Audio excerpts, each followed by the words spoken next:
Hello everyone and welcome back to another AFK journey video. In this video, we're going to be doing something I've waited for a long time. We're going to be taking our Talene to Mythic Plus because I have realized that it's pretty important to build Talene on your account. Like this season kind of made her more important with the talent AFK stages as well as her performance in Dream Realm bosses was really good before getting to Endless boss modes, and even in Endless, two of the bosses, King Croaker and Skyclops, will have her in their best top scoring teams.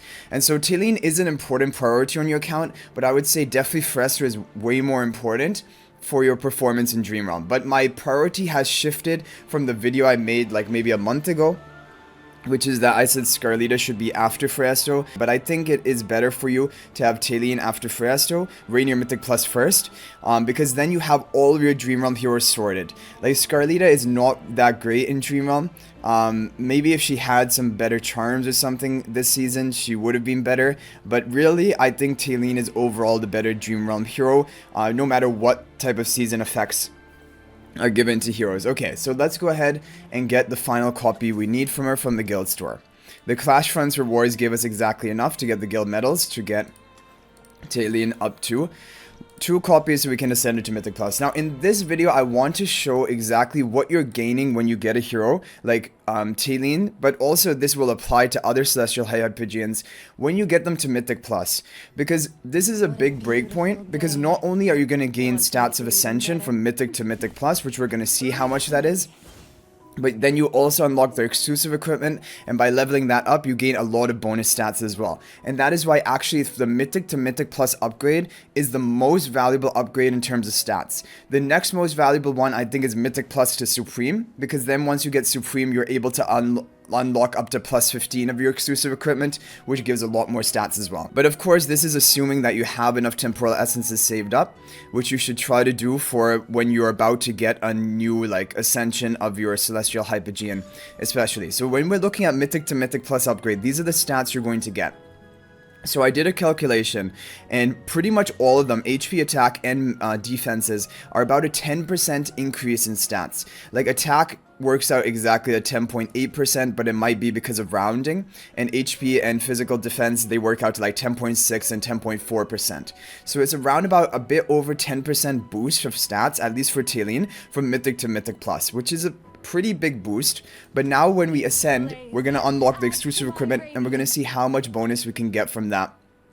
We're going to level it all the way up to plus 10 right now. And here's the thing, her ability Power of Renewal, this is not even a major damage source. When you're talking about her damage output in the Dream Realm bosses, it is from her ultimate ability. That is like 90 or 95% of her damage. This Power of Renewal effect, it provides just a small minor additional damage, kind of like Mikola's Combat Fury, but it is only going to be on one of your allies. So it's not even that we really care that much about the skill effect for Dream Realm. We care about the stats, and the raw stats you're getting from these ascensions is what is valuable. So the base stats is 3.5% attack. You get haste as well, which is an offensive stat, but other than that, the kind of defensive stats you have here. You don't gain like crit. Like some heroes gain crit and get even more value from the exclusive equipment. So in the early levels of like using your tidal essences, it's going to go up by 1.8% attack and around about 1.5% HP. And that is going to be the same throughout, but you're also going to be gaining 0.8 haste each time. And haste, I mean, it does cause her to begin casting ultimate slightly faster, but it's a really minor boost. And so I don't really consider the haste that important from this upgrade, but the attack you're gaining is hugely important. Now from the temporal essences, it's going to be now still a 1.7% increase in attack. So Talene is kind of interesting. She's not actually gaining as much attack from the levels up of her exclusive equipment as other heroes might. Like I want to compare it to Marilee, because I'm pretty sure Marilee is getting more at her plus 10 in terms of attack. We're up to 21% attack, bonus attack. Either way is a huge amount. So we got a bit over 10% from just Mythic to Mythic Plus, and now another 21% on top of that by upgrading this to plus 10 exclusive equipment. And now is going to be a 2.8% increase from this point on.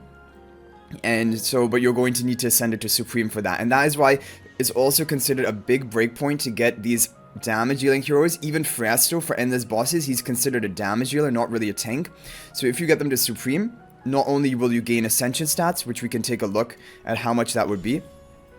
That would be another 23 million out of 287. So that's in lower percentage. 23 out of 287 would be about 8% or maybe 7.5 to 8% bonus attack. So actually the Mythic to Mythic Plus gave a bit over 10% upgrade in terms of percentage. And then the exclusive equipment gave you an additional 21% on top of that. So in total, over 30% attack boost just by getting a hero from Mythic to Mythic Plus with plus 10 exclusive equipment upgrade. Let's take a look at Marilee. So 21% there. My Marilee is also plus 10 exclusive equipment. I want to see how much she has from here. Also 21%. So I think maybe it's just that the additional like gains of attack will only happen when you go past plus 10. I didn't realize that. So the lower levels up until plus 10 only give you like 1.7 to 2% attack per level. And then from that point on, plus 10 to plus 15, you gain almost up to 3% or 2.7 to 3% attack per level. But then it's more expensive as well. I didn't know that it was actually a higher stat boost. So that will make that a big priority on your account, getting the hero to Supreme and plus 15 exclusive equipment. Even if you don't want to take them to Supreme Plus, because then the thing about Supreme Plus is like, it's a minor skill effect. It doesn't improve her damage. It allows you to revive faster if you are causing her to die in a battle. Like for example, King Croco, she does get insta-killed, and then having her revive faster is a bit of an advantage. But overall, the skill effect for Dream Realm pretty much is negligible.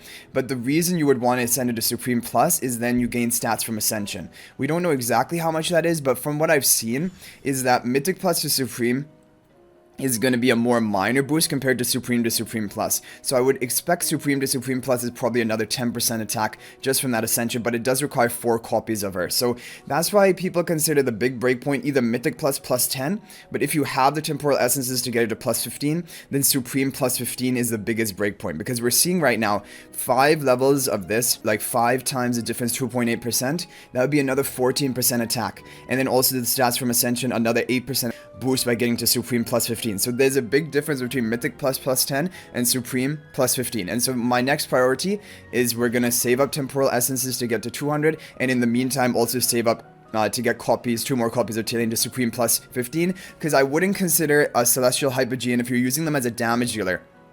For Dream Realm, I don't consider them complete until they're Supreme at plus 15 exclusive equipment. And really, full completion is Supreme Plus for those bonus stats from Ascension. Then you don't need to go over Paragon. Those are very minor stat boosts for like PvE content. And I'm not going to do that, but I just want to get her. Eventually, I'll get it to Supreme Plus plus 50 or plus 20, because you can't actually get a hero to plus 20, 5 stars until they are Supreme Plus. But that 5th star, that plus 20 is a really minor upgrade. Like from plus 15 to plus 20 in total is 2.5% attack boost, 0.5% per stage, and so that's really minor. But the stats from Ascension of Supreme to Supreme Plus is probably going to be another 10%, which is a bit important. So that's kind of why a hero is not really fully complete until Supreme Plus, but you can consider them complete at Supreme plus 15 exclusive equipment. That is the biggest breakpoint, but Mythic Plus plus 10 is your first breakpoint in terms of stats. And now this is going to help me a lot for AFK stages. It will help me in the King Croaker and Skyclops Dream Realm bosses. I think at Mythic Plus plus 10 she will be usable and better than the non-Talene teams, most likely. So that is going to be good for my account. So we have a team that I've saved for these talent stages, and I just want to show you the Talene version of it, because Talene in talent stages, her damage is important. So the higher attack she'll have, the better you'll be able to clear stages. Because there are some stages which are just so tanky, and just for example the Smoky Blue Aura damage is not enough, and you need the Talene damage on top of that. And now Talene will be burning through the opponents much better than when I had her at like Mythic, for example.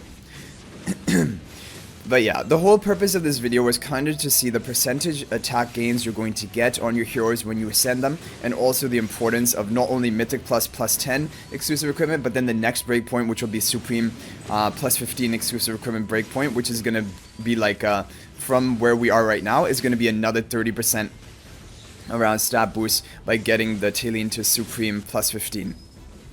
exclusive equipment, so it is a priority for your account because you're building her for Dream Realm, and the more attack she has, the more damage she will deal there, and it will be directly reflected in your score and allow you to rank higher. So that is why it's really important. Now, the thing is, there is a new Hypergene hero on the horizon, and so if you don't have enough like to get Talene built right now, I would just hold off on it and see how good that hero will be. I'm hoping that the hero that will be coming, he's going to be a dark hero with like shark type, like he resembles a shark, but he looks like he has a sword, and he looks like a warrior. He's probably going to be a Hypergene warrior, but the question is he going to be useful in Dream Realm or only for PvP and maybe AFK stages? Because if he will be useful in Dream Realm, then that will make him a big priority to build on your account. And so that's something you'll have to think about, and we'll have to wait and see. But I'm hoping he's going to be a PvP oriented hero, and like, because the thing is, if too many Dream Realm heroes are released, it's difficult for everyone to build all of them up. And I like it when more PvP heroes are released, like for example, even Tassi, because it's a hero which is nice to have. If you have the resources, you can recruit for them, and it can power up your account. But if you don't have the resources, it's no issue. She doesn't help you in Dream Realm, and so she's not a major priority for your account. So I like it when heroes like that are released, and so I'm hoping that the Hypergene Warrior is going to be like that, because if he's going to be dominant in Dream Realm, he's going to be a really must-build hero for your account, and then it's kind of like there's so many heroes you have to build: Freyasto, Rainier to Mythic Plus, Talene, and then maybe also one more. And you know, Scarlita in the previous season was actually somewhat useful in Dream Realm Endless bosses, but in this season Scarlita will not be useful because her charm bonuses are not great, and her seasonal skills she's lacking, which was really good in the previous season for powering up your damage. But anyway guys, hopefully you enjoyed this video and it gave you an idea about the upgrades, because I never knew exactly how much stats you were gaining when you got like an ascension, and it's useful to know exactly the amount, because then it can like help you make your decisions about which ones do I want to send first, or how important is it for me to send my different heroes. But anyway guys, I hope you enjoyed the video. That's gonna be it for this one. I'll hopefully see you guys in the next video, and until then everyone, peace out for now, and thank you for watching.